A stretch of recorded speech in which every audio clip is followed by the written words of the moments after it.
Last class में मैंने brief introduction दी थी कि ह्यूमन एनाटॉमी क्या होती है। हमारी जो बॉडी की शेप होती है उसको हम ह्यूमन एनाटॉमी बोलते हैं। ह्यूमन बॉडी क्या होती है?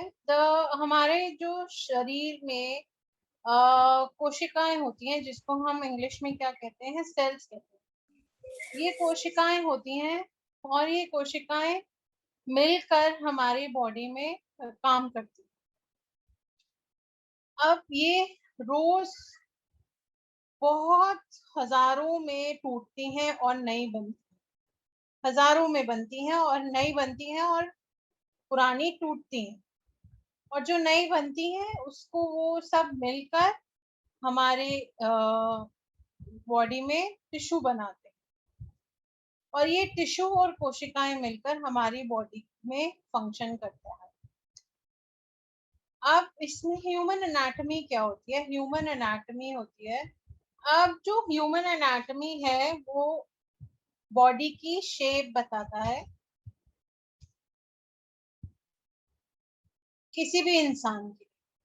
जैसे हमारे पास चार लिम्स हैं, जिसमें दो हाथ हैं, दो पैर हैं, हमारा सिर है, हमारी गर्दन है, हमारी रीढ़ की हड्डी है। ये पूरा हमारे बॉडी में ये प्रेजेंट है, हमारे शरीर में ये प्रेजेंट है।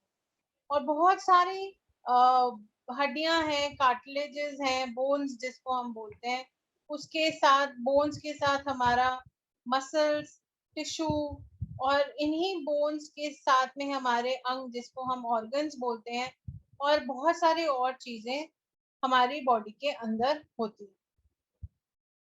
और हमारा बॉडी इसी फंक्शन से, या अंदर बॉडी में हमारे जो हड्डियां हैं या हमारे मसल्स हैं, उसकी दौरान हम चलते हैं, बैठते हैं, क्रॉल करते हैं या जंप करते हैं। हम ऐसे एक्टिविटीज हम अपनी बॉडी में करते हैं। अब जो हमारी रीढ़ की हड्डी होती है वो बहुत फ्लेक्सिबल होती है। आपने खुद ही देखा होगा, आप झुक सकते हो आगे भी पीछे भी।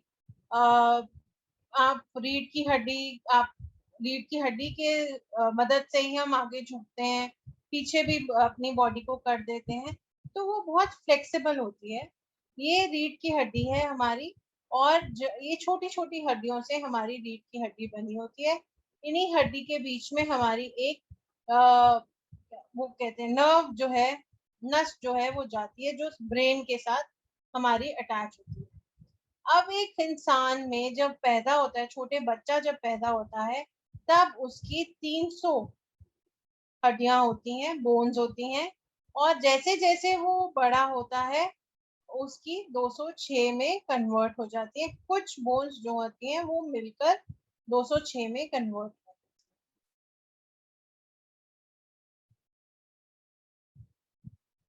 अब जो स्केलेटन होता है, जैसे हड्डियों का ढांचा जिसको हम बोलते हैं, वो हमारे जो अंग्स होते हैं, मतलब हमारे जो ऑर्गन्स होते हैं, जैसे कि हार्ट हो गया, लंग्स हो गए, लिवर हो गया, इन सबको वो प्रोटेक्ट करता है।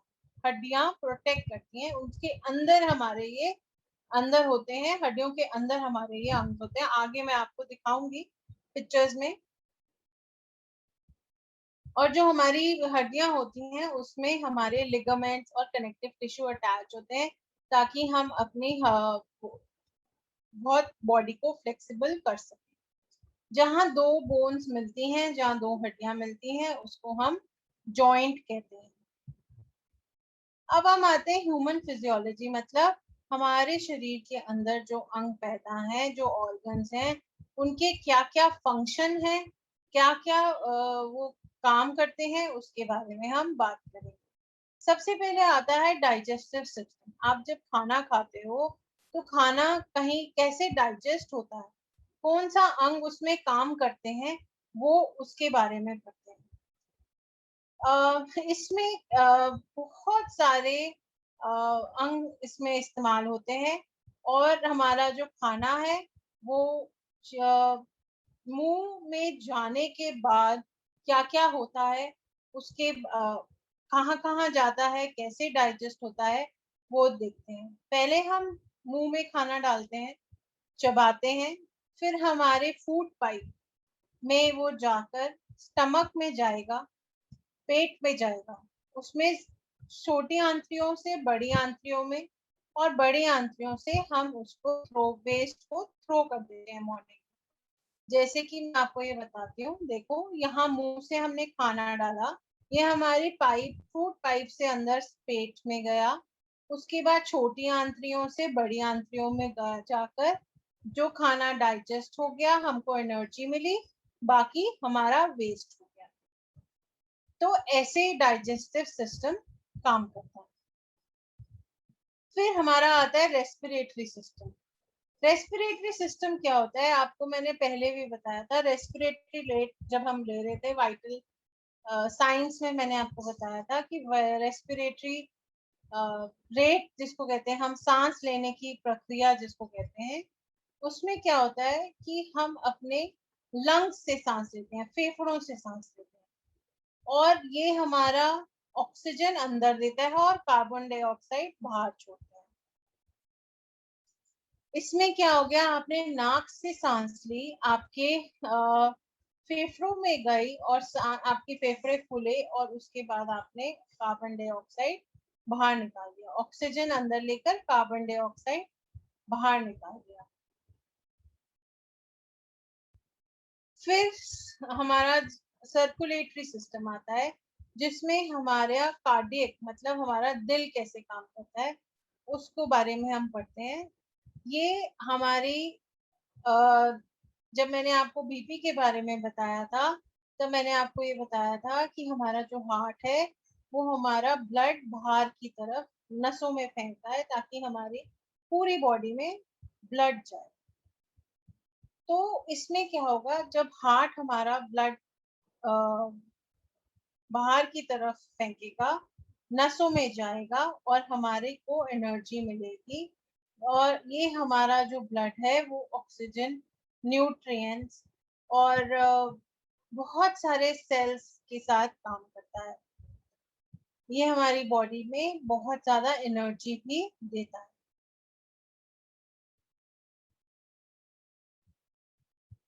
अब मैंने जैसे आपको पहले वाली स्लाइड में बताया था कि स्केलेटन मतलब हड्डियों का ढांचा, ये हम हड्डियों के, ये हमारे अंदर इतनी सारी हड्डियां हैं, बोन्स हैं, और इसी के अंदर हमारे ऑर्गन्स हैं।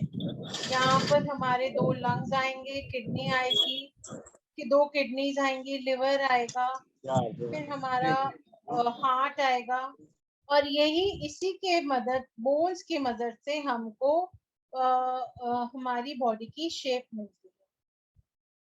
अब इसमें हमारे ये बोन्स हैं। अब मैंने आप यहाँ देखिए, यहाँ दो बोन्स हाथ की जॉइंट है, इसको हम जॉइंट बोलते हैं। जैसे कि ये घुटना हो गया, कोनी हो गई, ये एड़ी हो गई, तो ये जहाँ दो बोन्स मिलेंगी वो हम उसको जॉइंट बोलेंगे। अब हमारे पैरों की हड्डी जाकर हिप पे मिलती है, तो उसको हम हिप जॉइंट बोलते हैं। यहाँ पर हमारे ये सर पे हमारा ब्रेन होता है, इसके अंदर हमारा ब्रेन होता है। ये हमारी जो नाक की हड्डी होती है, इसको हम कार्टिलेज बोलते हैं, क्योंकि ये बहुत पतली होती है। और यही जॉइंट्स हमको मदद करते हैं मूवमेंट के लिए, चलने के लिए, और हमारे मसल्स को एक्टिवेट करते हैं। अब हमारे शरीर में मसल्स भी होती हैं, मसल्स होती हैं, और ये हमारे शरीर में बहुत काम करती है मूवमेंट के लिए, चलने के लिए, झुकने के लिए, आपकी बेंड करने के लिए, सब कर ये मसल्स हमारे शरीर में ये काम करती है।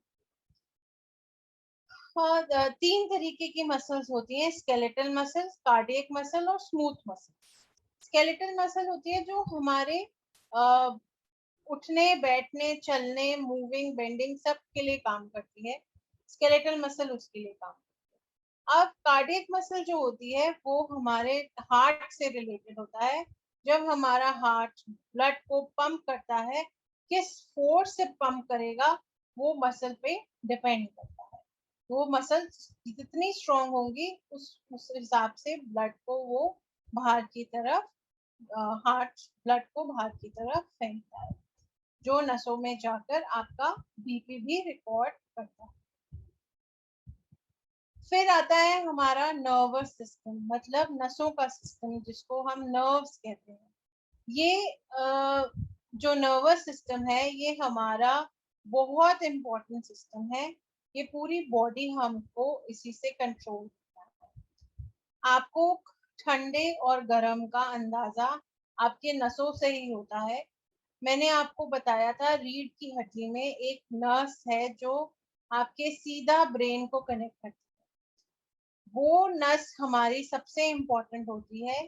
क्यों? क्योंकि वो ही हमारी नस को, जो ब्रेन को कनेक्ट कर रही है, पता बताएगी कि हमारे को क्या करना है, क्या नहीं करना है। वो आपने देखा होगा, गरम अगर कोई चीज आप छुओगे तो आपको सीधा पता चलेगा कि आपको गरम चीज आपने छुई है और तुरंत आप हाथ हटा लें। तो ये जो नस होती हैं ये बहुत एक्टिव होती है। और दूसरी जो एक नस जो बिल्कुल आराम, जब आप बिल्कुल रेस्ट पोजीशन पे होते हो तब वो काम करती है, पूरे बॉडी को बताती है कि अब आपको आराम करना है, अब आपको रेस्ट करना है, और वो उसी हिसाब से आपकी बॉडी की मूवमेंट करती है। एक नस होती है जो आपको तुरंत बताएगी कि आपने कुछ गर्म या ठंडा छुआ है, या आपको अब क्या करना है, आपने अब कौन सा काम करना है, क्या काम करना है। ये सब हमारे ब्रेन में, जब मस्तिष्क में जब एक्टिविटीज होती हैं तो हमारी ये नसें हमें बताती हैं कि हमें अब क्या करना है, अब क्या। और जब आप रात को सोते हो तो वो नर्स, एक और नर्स होती है जो बिल्कुल रिलैक्सिंग मोड पे होती हैं, आपको बिल्कुल रिलैक्स कर देती हैं। आपका सिस्टम बॉडी के फंक्शंस को रेस्टिंग मोड पे जब कंट्रोल करते हैं तो वो पैरासिम्पथेटिक नर्वस सिस्टम कहलाता है। मतलब आराम, आराम के द्वारा जो नर्व्स यूज होती है उसको हम पैरासिम्पथेटिक नर्वस सिस्टम बोलते हैं।